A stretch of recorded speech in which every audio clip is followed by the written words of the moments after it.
Hi, today I am going to explain an action drama comedy film called Big Brother. Spoilers ahead, watch out, and take care.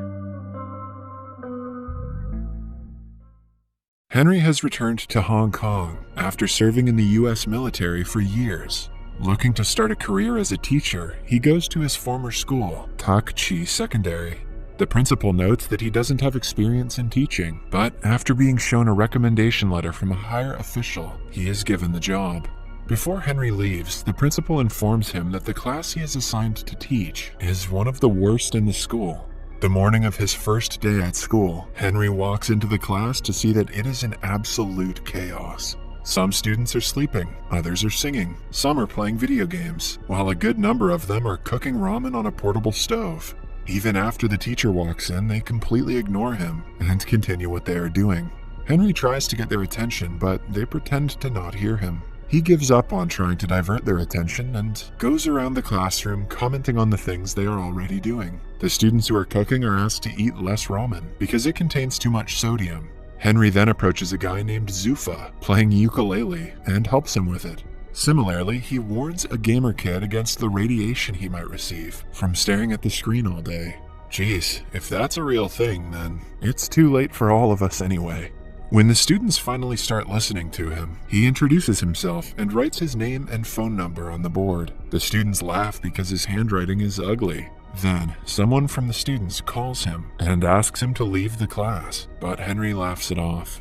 The kids ignore him yet again and continue with the activities they were doing before his arrival. Having enough of it, Henry uses a rubber band and piece of chalk to trigger the fire sprinkler in the room. The students quickly spread out to keep themselves from getting wet. He finally gets thetheir full attention and officially welcomes them to his class.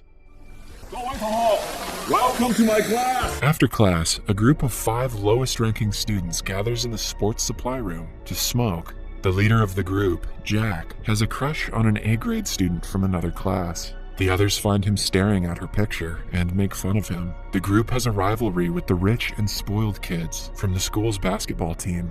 They enter the supply room and mock Jack, as usual, because he is poor. Later, the basketball team is practicing, while Jack and the group watch them from nearby. Jack drops a bottle on the court, which causes the team leader to fall. The group laughs, but is given detention by the school's English teacher, Miss Liang. To avoid detention, they play a prank on her and run away when she is busy cleaning her desk. Elsewhere, the school's principal is distressed because the education board is planning to deduct 20% of their annual funding. The people from the board come to take a tour of the school to inspect where the funds are being used. At the same time, Henry enters the classroom where the students have set up a bucket of water to prank him. But his reflexes work faster than the falling bucket, and he is able to push it away.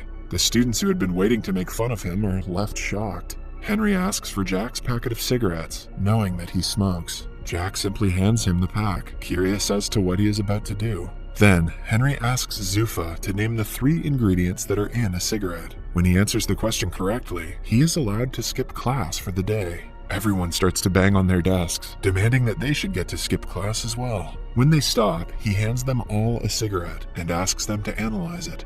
Henry knows that if he simply mentions the effect it has on their health, they won't take it seriously. So, instead, he asks them about the outcomes of smoking cigarettes and explains how tar forms in their lungs. For the first time, they pay attention to the teacher and are actually interested in learning. After the bell rings, he asks them to return the cigarettes, and the students reluctantly agree. That day, in the cafeteria, the captain of the basketball team makes one of Jack's friends, Bruce, trip on his leg. This gives rise to an argument between the groups, which soon turns into a fight. They throw food and tables at each other, destroying the place. Later, Henry is informed that 5 students from his class have been temporarily suspended for starting the fight. Henry finds Jack fighting his opponent in the hallway and stops them. On being asked to calm down, Jack accuses the school of being unfair because the rich kids get no punishment. That day, after school, Henry goes through the files of all 5 students to find out more about them. The first guy is named Zufa, the son of a Pakistani immigrant who is always discriminated against because of his race. He is often accused of stealing by the policemen in his neighborhood. Zufa's only wish in his life is to become a musician. The The second student is a girl named Danon. She was a disappointment to her father ever since her birth because he always wanted a son. Her entire life, Danon has been trying to gain her father's respect. She even cut her hair to a shorter length and played with cars to pretend to be a boy. Yet her father doesn't care about her, while he treats her younger brother like a prince. Then there are brothers named Bruce and Chris. Their mother ran away with a man when they were only kids, which turned their father into an alcoholic. The brothers only had each other to rely on while growing up. Bruce became obsessed with video games to escape reality, while Chris worked hard in a grocery store to make money for the family. Lastly, Henry can find no information about Jack's family background. In the following scene, we see Jack working at a restaurant as a waiter. An MMA bettor, Jian Ying, arrives at the restaurant with his business partners. When Jian Ying isn't looking, Jack steals his fancy lighter, but is caught. Jian Ying's men beat him up as he checks Jack's ID. After finding out that he is a student, he gives some money and offers him a job as their food delivery man. Somewhere else, Henry visits Zufa's home and finds him running away from his father and his associates after stealing a ticket. He helps him at first, but after finding out why he is being chased, he takes the father's side. Then, he and Zufa come to hang out at a bridge. To motivate Zufa into doing whatever he wants, Henry sings with a band performing in the streets. Seconds later, Zufa joins him and sings in front of people for the first time since being bullied at school years ago. Meanwhile, Bruce and Chris's father comes home late, like always, and orders them to bring him a beer from the store. When the brothers refuse, he yells at them to get out of his house. The next day, Henry meets with their father and convinces him to go to rehab for his son's well-being. In the meantime, Danon's father brings her a bag of makeup products and asks her to act like a girl for once. Danon is furious at him for always making her feel like she's not good enough. She applies the makeup on her younger brother and sneaks out of the house with the car key. Following that, they go to a go-kart racetrack. Henry also invites her father and makes them race. The father and daughter show no mercy to each other during the race and eventually end up outside the track. Suddenly, Danon's go-kart is hit by a vehicle, but she manages to dodge it. Unaware of this, her father cries, mourning his daughter's death. Danon realizes that he does in fact love her and hugs him. The next day at school, Bruce and Chris, along with a group, are sent to a rehabilitation center to interview a recovering alcoholic. They're surprised to see that the person they have to interview is their father. The students ask him how he started to drink. The man answers that he loved his wife dearly, but she left him at the lowest point of his life. Hence, he started to drink and forgot that he had 2 kids to take care of. The man doesn't reveal that Bruce and Chris are his sons, but apologizes to them. By the end of it, the brothers are left crying. Somewhere else, Jack has started to work for the MMA bettor, Jian Ying. He offers Jack a lot of money to drug a fighter's drink in the next game. Jack is reluctant, but is forced into accepting the offer. On the day of the fight, Jian Ying sponsors a fighter, but bets money on his loss. Jack puts drugs in the fighter's drink, but is caught while doing so. Before he can blame Jian Ying, he is beaten up and locked inside a locker. A while later, Henry arrives there and asks the fighters if they have seen his student. The men ask him to return home, but Jack, from inside the locker, yells for help.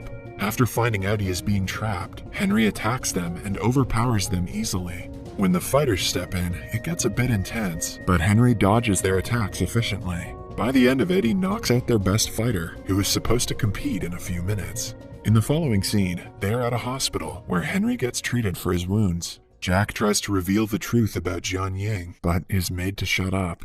The news makes it to the television, and Henry starts being known as the man who beat up a professional fighter to save his student.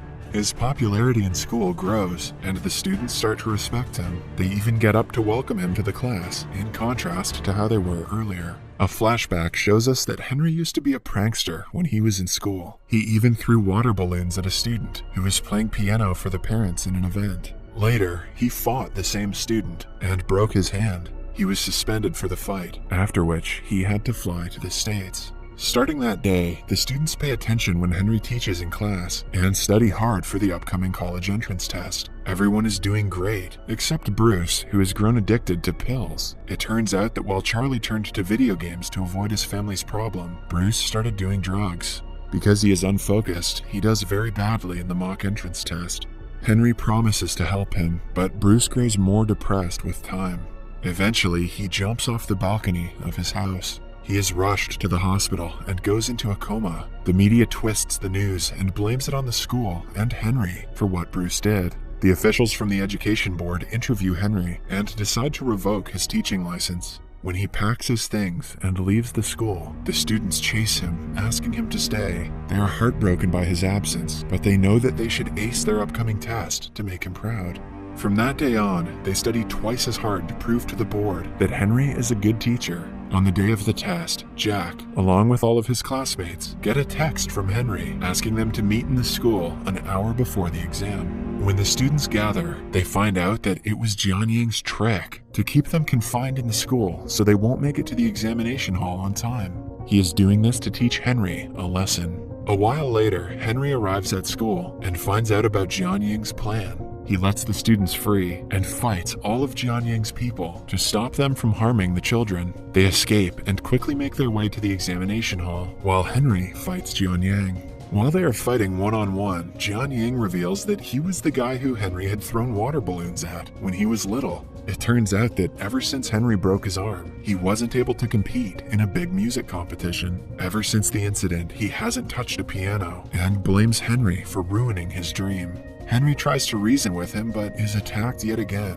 They struggle to get a hold of a knife. At last, Henry gets in a chase to kill him, but doesn't do it. He asks for forgiveness for what he did when he was little and walks away. The students reach the examination hall at the right time and complete the test. Cut to a few weeks later, they all pass with flying colors. Jianying starts to play the piano again, but has a lot to practice before he gets as good as he used to be. Bruce recovers quickly and promises to attend the next year's entrance test. The principal is also delighted because the board decides to give them a 20% bonus fund because their students did very well in the entrance test. Henry returns to teaching and does the fire sprinkler trick on another batch of students.